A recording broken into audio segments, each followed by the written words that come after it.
किसी भी मुल्क की खुफिया एजेंसियों के बारे में आम आदमी के दिलो दिमाग में कई एक हैरत अंगेज और गैर यकीनी खाके होते हैं, और बिलखुसूस नौजवान तबका ये समझता है कि इन एजेंसियों में काम करने वाले लोग शायद कोई माफूकुल फितरत कुव्वतों के मालिक होते हैं, जबकि खास तौर पर पाकिस्तान की मायानाज agency inter services intelligence ISI के बारे में इसके कारनामों की वजह से ऐसे अफकार आम पाए जाते हैं। ISI यानी इंटर सर्विसेज इंटेलिजेंस क़याम पाकिस्तान के 1 साल बाद पाकिस्तान को बैरूनी खतरात से बचाने के लिए और पाकिस्तान को सिक्योरिटी फराहम करने के लिए कायम की गई।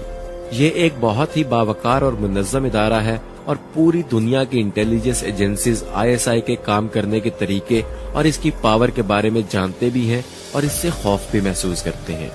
ख़वातीनो हज़रात, आपको बताते चलें कि ISI में शामिल होने के लिए अमूमन 2 तरीके नाफिजुल अमल हैं, जिनमें से एक को बराह रास्त भर्ती कहा जाता है, जबकि दूसरे तरीके को बिलवास्ता यानी इनडायरेक्ट तरीके से मौसूम किया जाता है। और आज हम इन दोनों तरीकों पर अलहदा गुफ्तगू करेंगे ताकि हमारे नाजरीन को समझने में आसानी हो सके। नाजरीन, मुनासिब होगा कि हम पहले इस बराह रास्त तरीका भर्ती को अपना मौजूए सुखन बनाएं, जिसके लिए जरूरी होता है कि आप पहले पाकिस्तान की मुसल्लह अफवाज में मुलाजमत के लिए तमाम तर तकाजे पूरे करें, जिसके लिए आप मुमकिना तौर पर बर्री, बहरी या हवाई किसी भी फोर्स का इंतखाब कर सकते हैं,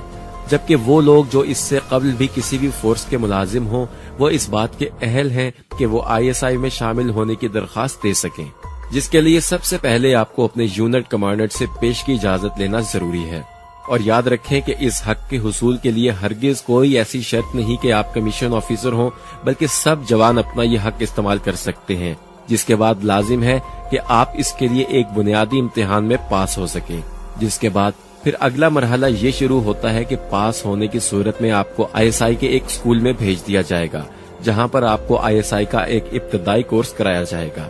जिसके बाद आप FIU यानी फील्ड इंटेलिजेंट यूनिट या फौज के किसी भी इदारे के डायरेक्टरेट में दरखास्त दे सकते हैं। ये है वो इब्तदाई मरहला जिसके बाद आपकी कारकर्दगी के मुताबिक आपको ISI में आर्जी मुलाजमत भी दी जा सकती है, लेकिन इसको मुस्तकिल मुलाजमत में बदलने के लिए अभी कई मराहिल तय करना पड़ेंगे। मगर अब आप खुद को इस एजेंसी का पुरजा तस्वुर कर सकते हैं। इसके अलावा इस एजेंसी का हिस्सा बनने के लिए एक और तरीका मौजूद है, जिसको बिला वास्ता भर्ती का नाम दिया जाता है। दोस्तों, इसके लिए अखबारात और दीगर ज़राए इब्लाग को इस्तेमाल करते हुए बाकायदा इश्तिहार दिया जाता है, जिसमें अहलियत और मुकम्मल तरीका कार भी दर्ज होता है, और ये तमाम भर्तियां वफाकी पब्लिक सर्विस कमीशन और वजारत दिफा के जरिए की जाती हैं। जबकि यहाँ पर यह बताना भी मुनासिब होगा कि ISI के तमाम एजेंट भी वजारत दिफा के मातहत ही काम करते हैं।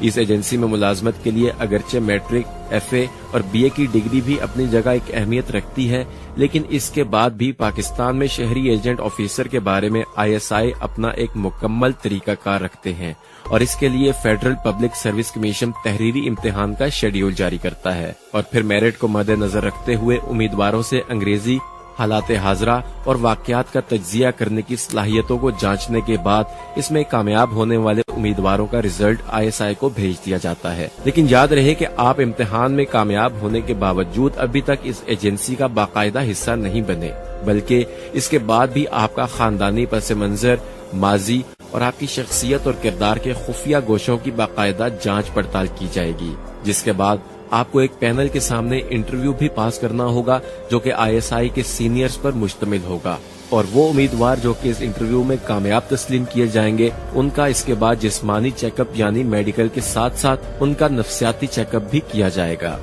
नाजरीन, उम्मीद है कि आप ISI के इस तरीकाकार को दाद देंगे, जिसको अपनाते हुए उम्मीदवारों का इंतखाब किया जाता है। और अब अगर आप ये सारे मराहिल कामयाबी के साथ तय कर चुके हैं तो इंतजार फरमाएं, क्योंकि इसके बाद एक मर्तबा फिर तफसीलात के साथ आपका खानदानी पस मंजर, माजी में आपका उठना बैठना कैसे लोगों के साथ था, आपकी सरगर्मियां और दीगर बहुत से पहलुओं का जायजा लेते हुए ये तसल्ली की जाएगी कि क्या वाकई आप इस काबिल हैं कि आप पर भरोसा किया जा सके, और अगर तमाम जवाबात आपके हक में आए तो फिर इसके बाद आपको इब्तदाई तरबियत की तकमील के लिए ISI के स्कूल भेज दिया जाएगा, जिसकी तकमील के बाद अब भी आपको 1 साल के प्रोबेशन पीरियड पर मुलाजमत दी जाएगी। और अब इस बात का इन्हिसार आपकी कारकर्दगी पर है कि आप खुद को मुस्तकिल कर सकते हैं या कि नहीं।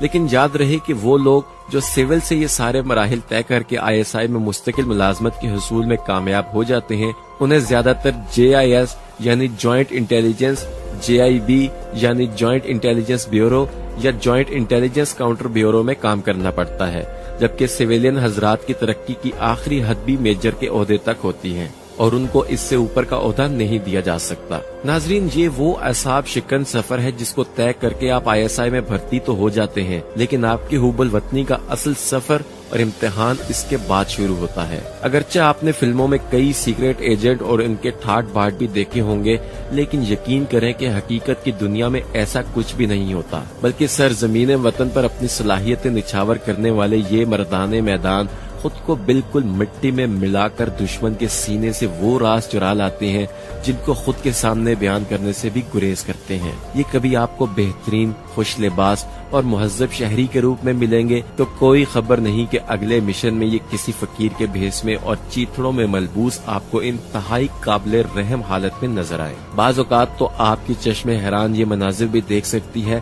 کہ آپ کو گلیوں میں آوارہ پھرنے والا ایک شخص نظر آ جائے جس کو ظاہری طور پر اپنے لباس کا شعور بھی نہ ہو اور آپ اسے ایک پاگل آدمی سمجھ کر اس کی حالت زار پر افسوس کرتے ہوئے گزر جائیں، جبکہ اس کی اصلیت ISI کے اس ایجنٹ کی ہو جس کو اپنے مشن کی تکمیل کے لیے روپ بھرنا پڑا ہو۔ یہ شہادت گہے الفت میں قدم رکھنا ہے۔ لوگ آسان سمجھتے ہیں مسلمان ہونا۔ ناظرین، جیسا کہ ساحل سے تو اندازہ طوفان نہیں ہوتا، لیکن اس کی حقیقت وہی لوگ جانتے ہیں جو کبھی ان پرخار راستوں سے گزرے ہوں یا ان کے مسافر رہے ہوں۔ یہ بات بہت حد تک ناممکن نظر آتی ہے کہ کبھی کوئی عام نگاہ اس کردار کو پہچان سکے۔ یہ آپ کو کبھی سبزی فروش کے روپ میں ملیں گے تو کبھی کسی مسجد کے باہر کسی بھکاری کی صورت میں بھیک مانگ رہے ہوں گے، اور کئی مرتبہ تو ان کو ایسا کردار بھی سونپ دیا جاتا ہے کہ ان کی ظاہری حالت کو دیکھتے ہوئے گھن محسوس ہوتی ہے، لیکن یہ کوئی بھی نہیں جانتا کہ اس کے پیچھے ایک ایسا خوشبودار کردار چھپا بیٹھا ہے جس نے اپنے وطن کی آبرو کے لیے یہ سب کچھ خود پر طاری کر رکھا ہے۔ اس کے علاوہ اسی ایجنسی میں وہ کردار بھی ہوتے ہیں جو دشمن ملک میں جا کر جاسوسی کے فرائض انجام دیتے ہیں، لیکن وہاں کی ایجنسیاں بھی ان کے اندر چھپے ہوئے انسان تک رسائی حاصل کرنے میں کامیاب نہیں ہو پاتے۔ یہ وہ لوگ ہیں جو اپنی ساری زندگی گمنام ہی گزار دیتے ہیں اور لوگوں کے سامنے نہیں آتے۔ یہ لوگ وطن عزیز کی حفاظت کی خاطر اپنی زندگیاں قربان کر دیتے ہیں اور اپنے دیش کو ایسے فوائد پہنچاتے ہیں جن کا کوئی ازالہ نہیں کر سکتا۔ ناظرین، یہ وہ گمنام سپاہی ہیں جن کی وجہ سے ہم لوگ چین اور سکون کی نیند سوتے ہیں۔ جب ہم آرام سے سوتے ہیں یا آزادانہ بازاروں اور پارکس میں گھومتے ہیں، تب یہ گمنام سپاہی وطن عزیز کی حفاظت کی خاطر کسی نہ کسی مشن پر ہوتے ہیں۔ ہماری دعا ہے کہ اللہ ان عاشقان پاکستان کی عزت و حرمت میں ہمیشہ اضافہ فرمائے، آمین۔ دوستو، ہماری آج کی ویڈیو پسند آنے کی صورت میں اسے لائک کیجئے، فیس بک اور واٹس ایپ پر اپنے دیگر دوستوں کے ساتھ بھی شیئر کیجئے۔ ہماری اگلی ویڈیو آنے تک اپنا اور اپنے ارد گرد کے لوگوں کا ڈھیر سارا خیال رکھیے۔